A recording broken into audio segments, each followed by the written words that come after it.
Hello everybody, Helcrex here, and welcome to another Mercenary Thoughts from Inner Sphere, episode 315.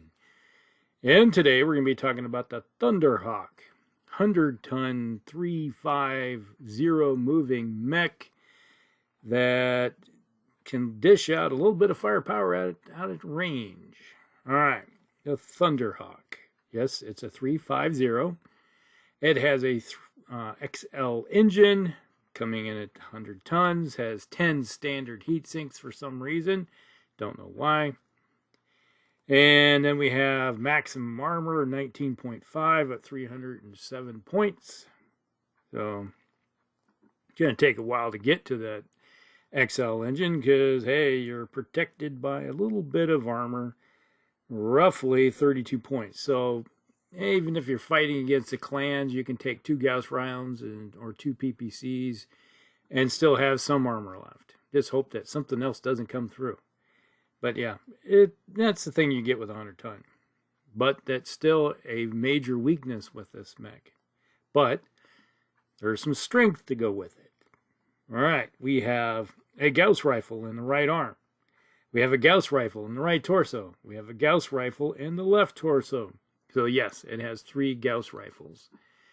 Or the same equivalent of a clan mech with 3 ER PPCs. Alright. Then we have 2 medium lasers in the left arm. We got a medium laser in the head and a medium laser in the right arm. With, we got 2 tons of ammunition in the center torso, 2 tons in the right torso, and 2 tons in the left torso. Alright. So it's one of those mechs that with 3 Gauss rifles can sit out there up to 22 and dish out some major damage at you with those Gauss rifles. So yes, it can knock off up to 45 points of armor. And if it hits all the same spot, let's say the center torso, yep, 100-ton mech can handle 45 points ripped off its center torso. It'd be like, ooh, I got hardly any left, but it can do it. But you hit a medium or a heavy mech with that kind of damage, yeah, you're punching right on through. You hit a light mech with just 2 of them, you probably kill it. On an average, they don't carry that much armor and internal structure, but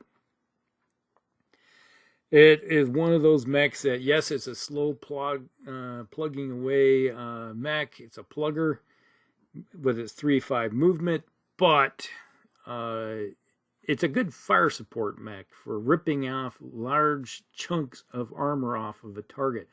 So if you're doing the order of operations, as I like to call it, when it comes to Battletech, this is the first mech you fire. And then if you have a mech that has some AC-10s or PPCs or something like that, you go next. And then maybe if you have a mech that has a bunch of LRM 20s, go have that. So you're ripping off as much armor as possible. And then you follow up with the plinker mechs that may have, well, your plinker mechs may be mechs that carry around LRM 10s, LRM 5s, that type of thing, that will or ER large lasers that shoot out at a long distance and don't do as much damage, but they have a, looking for those open spots. So you got this kind of mech, the Thunderhawk, that's going to be ripping the biggest holes possible first, then you just move on. So that's how I always look at the Thunderhawk. It's one of those mechs that it does have its major drawback with the XL engine, but it can dish it out if it hits, which means you're probably going to have a pretty decent pilot in it. And when you're speaking of pilots, you're going to be looking at almost 2,600 battle value going in with this. So yeah, you start putting a decent pilot in it, a 3-gunner or 2-gunner, you're really getting up there in the points structure with your force. But if you're hitting, then you're doing damage, and then you're ripping off chunks of armor, which means you're killing mechs. So there's that. But you have to always look at what can I get in my force with something that dishes it out. A 100-ton mech usually carries around a lot of battle value with its weaponry. All right, so kind of gives you a vision to how I would use it. And then later in the middle game, you got the 4 medium lasers. If somebody comes up close, you can tear off large swaths of armor. But you will start heating up pretty quickly, because if you run, fire your medium lasers and fire the Gauss rounds, you're looking at 14, 17? Something like that. 19. Yeah. Ouch. Yeah, you're starting to get up there. Say 12, 14, 17. 17. So yeah, you go right up 7 on the heat scale right off the bat. So yeah, it's starting to. Then you're now a 2-3 moving mech with a modifier on there for shooting. So yeah, that's not a good deal. Well, I guess 8 is when you hit the +1. So there's that. Now, there's a few other versions of this one, a couple variants. All right, you got the 7K MA. Start thinking of martial arts or something. Okay, we have this one is a artillery mech and acts as a bodyguard for artillery units. Okay, I can see this where you got a couple Gauss cannons and you got an arrow 4 on this thing. So basically it removes one of the Gauss rifles and replaces it 1-for-1 for an arrow 4. And it carries around double heat sinks. Now you got 20 dissipation, which is necessary when it comes to not wanting to cook your mech, And this one comes in at 24.5 battle value. So yeah, it went down some. Just slightly, about 100 points. But now you can drop in artillery and you're moving around with an artillery unit. So let's just say the smartest thing I would say, if you're going artillery, go vehicles, like a chaparral or something like that, where you got an arrow 4. And they come in a lot cheaper when it comes to vehicles versus mechs. But if you have one of these as part of the lance, they can still dish out some artillery. And then if someone tries to get in close, you're like, ooh, it's got a 100-ton mech parked with it. Which kind of brings up an interesting point with the Prime version, which is the 7X. Put triple strength on it. You can get that up to 9, and if someone comes in close, if you got the heat, hey, start kicking them. It kind of keeps them at a distance, too. They don't want to be anywhere near. So that's kind of an idea that just popped in my head. Good or bad, I don't know.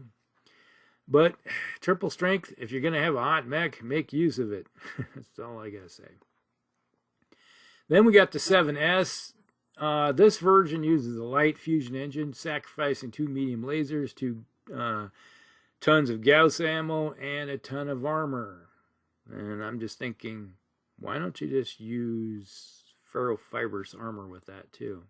That would make up some of your lost armor that you would have. That would be something that I would do. But yeah, this one comes in just 9 points less than the 7K MA. So yeah, you're knocking off a couple medium lasers and some ammo, and you got a light fusion engine. So there, you got that. And makes it, obviously if you lose a torso with a standard XL, yeah, you're going to be having problems with that. So there's something to think about. So I could probably get behind the 7S a little bit more when you think about it that way.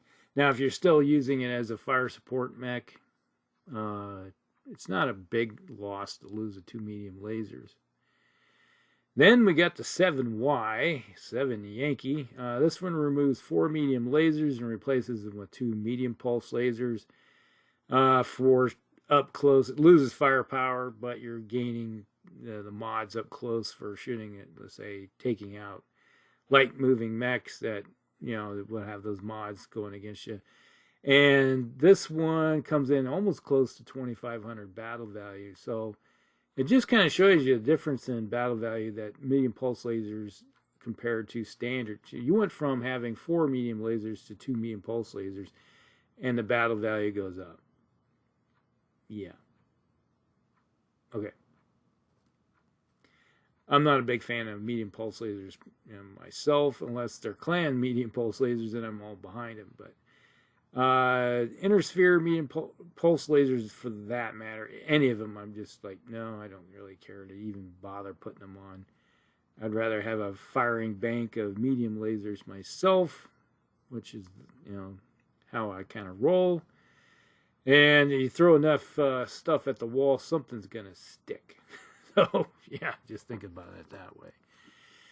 And I'd rather roll more dice to hit than less dice to hit. Okay. Now, one of the things I would do when it comes to this mech, that obviously one of the biggest changes, if you got your hands on the standard 7X that just came off the assembly line, brand new, with its 22 million C-bill cost, no merc unit would probably even touch that thing. To be honest, why would you? Because there's plenty of succession war mechs out there that can be modified with some basic heat sinks and maybe some ferrofibrous armor to make them a heck of a lot better mech. Now, if by chance you did get one, gifted or something, ferrofibrous armor and double heat sinks. That's 2 of the things you could do. Now, if you wanted to, it is possible. Let me check. It's like to drop it down, get rid of the XL fusion engine, and just go with a standard engine.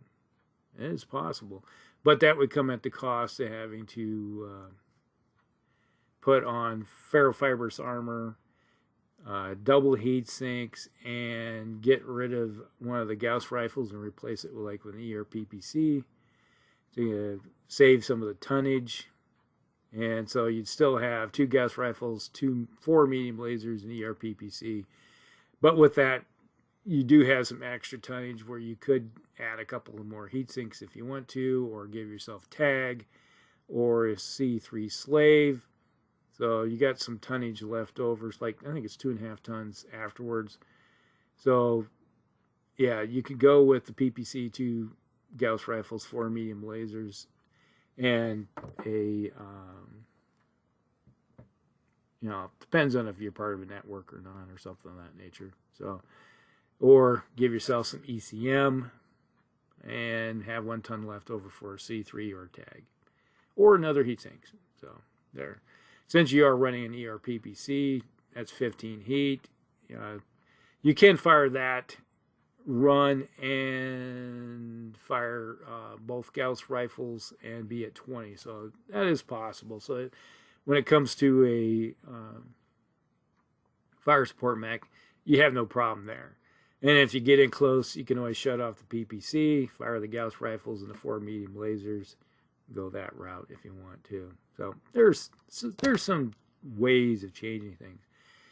To be honest, I'd probably, if I was a merc unit, I would get rid of the XL engine and go with the standard engine if possible, restructure it that way, just to save the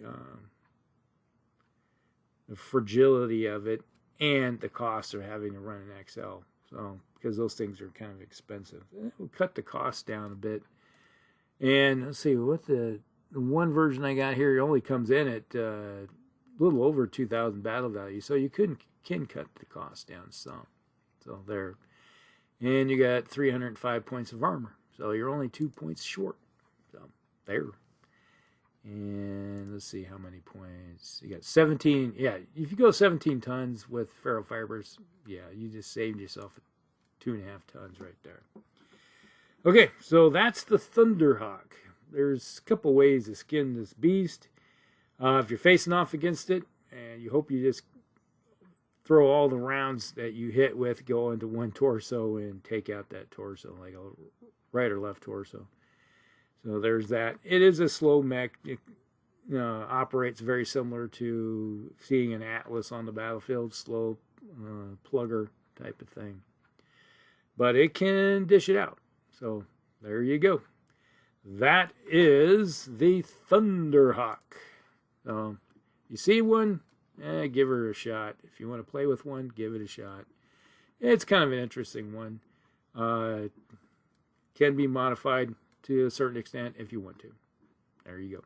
All right. Hope you guys like it. Like and subscribe, share with friends, and we'll see you in the next one. Hellcracks out.